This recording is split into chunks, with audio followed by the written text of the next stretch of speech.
अमर शहीद भगत सिंह, राजगुरु और सुखदेव के बलिदान की गाथा देश के बच्चे बच्चे की जुबान पर देश के लिए बलिदान देने वाले ऐसे ही होते हैं, उन्हें अमृत प्राप्त होता है। वो प्रेरणा के पुष्प बनकर पीढ़ी दर पीढ़ी अपनी सुगंध बिखेरते रहते हैं। हम सबको इन वीरों की गाथाएं देश के लिए दिन रात मेहनत करने के लिए प्रेरित करती हैं। आज हम आजादी दिवस मना रहे हैं, लेकिन यह आजादी हमें उपहार में नहीं मिली है। इसके लिए एक लंबी यात्रा करनी पड़ी है, आजादी की यात्रा। इस यात्रा में हजारों लाखों लोगों ने अपनी जान की कुर्बानी दी।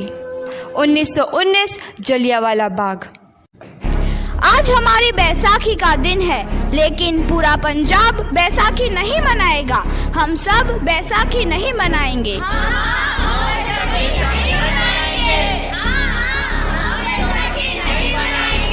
जब तक हम अंग्रेजों को भारत से बाहर नहीं निकाल देते, पूरा पंजाब बैसाखी नहीं मनाएगा। अच्छा, तो तुम सब हमारा विरोध करता है, भाग जाओ यहाँ से, इसका अंजाम बहुत ही बुरा होगा। हम नहीं जाएंगे, तुम लोग जाओगे। हमें नहीं, तुमको भारत से भागना होगा। Soldiers, fire!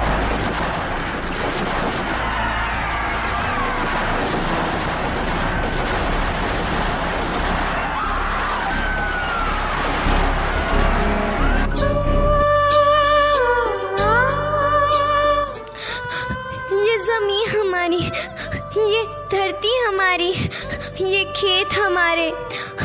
अभी थोड़ी देर पहले हमारी ये फसलें लहरा रही थी, पर इन अंग्रेज़ों ने हमारी फसलें बर्बाद कर दी।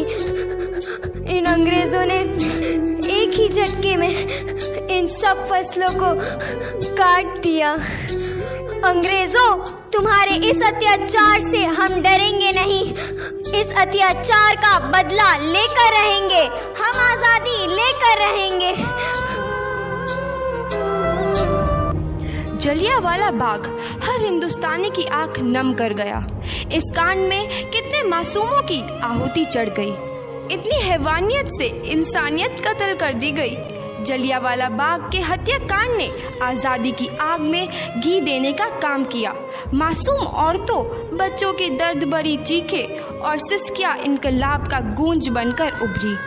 लाला लाजपत राय, भगत सिंह, राजगुरु, सुखदेव सरीखे क्रांतिकारियों ने भारत की इस जमीन से विदेशी दरिंदों को निकाल फेंकने के मंसूबे मजबूत कर लिए।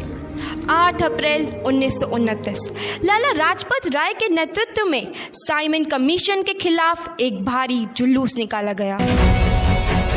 साइमन कमीशन वापस जाओ। साइमन कमीशन वापस जाओ। साइमन कमीशन वापस जाओ। साइमन कमीशन वापस जाओ। साइमन कमीशन वापस जाओ। Simon commission go back. Simon commission go back. Simon commission go back. Simon commission go back.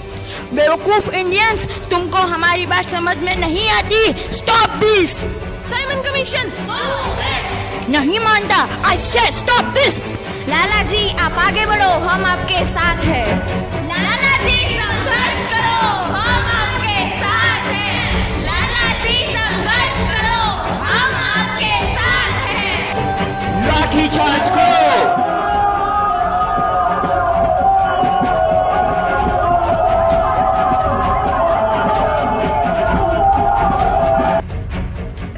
को तो बहुत गहरी चोट लगी है, उनका सर फट गया है। मेरे शरीर में लगी एक एक लाठी अंग्रेजी सरकार के कफन में कील का काम करेगी। ये आजादी की लड़ाई रुकनी नहीं चाहिए। ये जिम्मेदारी मैं तुम सबको सौंप कर जा रहा हूँ। लाला लाजपत राय की दर्दनाक मौत के बाद भगत सिंह, सुखदेव, राजगुरु वतन के इन मतवालों के खून में ऐसा उबाल आया जिसका सामना करना अंग्रेजी सरकार के लिए मुश्किल हो गया। अंग्रेजों को करारा जवाब देने के लिए स्कॉट और सैंडर्स को मारने की रूपरेखा रची गई।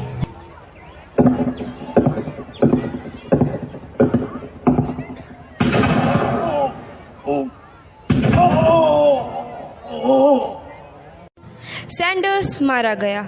चारों तरफ तहलका मचा था। दीवारों पर लिखा था, लाला जी की मौत का बदला ले लिया गया है। भगत सिंह समेत सभी वहां से फरार हो गए। 8 अप्रैल 1929 दिल्ली में ब्रिटिश सरकार की सेंट्रल लेजिस्लेटिव असेंबली की बैठक में 2 बम धमाके की आवाज सुनाई दी।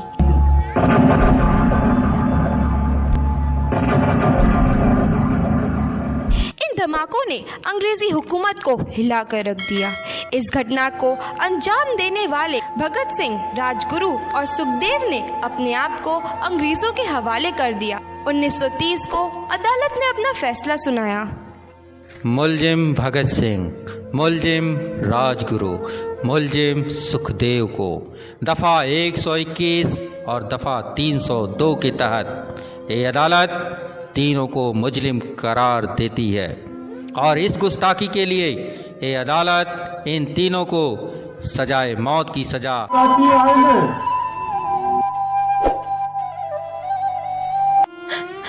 पुत्र की हाल है तेरा? मैं चंगा हूँ माँ, फिक्र करने की कोई गल नहीं। पुत्र, मेरा दिल तेरी तरह पत्थर दिल नहीं होगा। तेरी ये गला सुन के मेरा कलेजा फटे जा रहा है। माँ, मेरा दिल कोई पत्थर जैसा नहीं है, एक वतन परस्त का दिल है जो मेरे देश प्रेम के जज्बे को ताकत देता है। बेटा, मेरा लाल। माँ, आज मेरी तपस्या पूरी होने जा रही है। जे तू रोई तो मैनू तकलीफ होइया। सोच, तेरा पुत्र आज शादी करने वास्ते जा रहा है। फर्क केवल इतना है, वो घोड़ी पर नहीं फांसी पर चढ़ने वास्ते जा रहा है। आज तू क्रांतिकारी की माँ है, कल तू एक शहीद की माँ होगी। माँ। पुत्र भगत, तू इतनी छोटी उम्र में हम सबको छोड़ के चला जाएगा? तूने जिंदगी में देखा ही क्या है पुत्र? मैंने अपनी माँ देखी है, जिसने मुझे एक ही बात बताई है कि बेटे, अपने देश के लिए एक बार मरना 100 बार जन्म लेने के बराबर होता है। अच्छा माँ, अब आशीर्वाद दे, आखिरी बार विदाई लेने का समय आ गया है। भगत, मेरे लाल।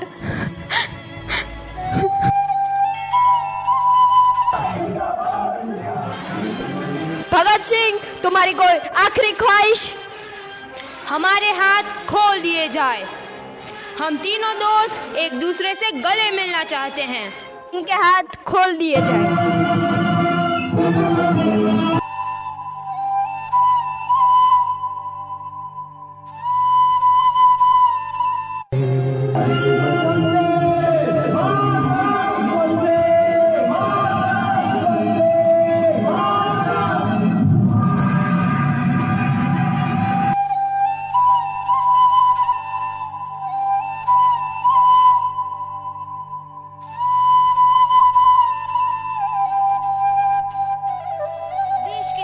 नौजवान के मन में आजादी की नई उमंग हिलोरे लेने लगी।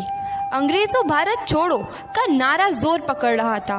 सबने एक आजाद भारत का सपना देखना आरंभ कर दिया था। हर कोई अपने अपने ढंग से इस महायज्ञ में अपनी आहुति दे रहा था। सुभाष चंद्र बोस, रानी लक्ष्मीबाई, तात्या टोपे और मंगल पांडे जैसे शहीदों की कुर्बानी रंग लाई। 15 अगस्त 1947 को भारत आजाद हुआ।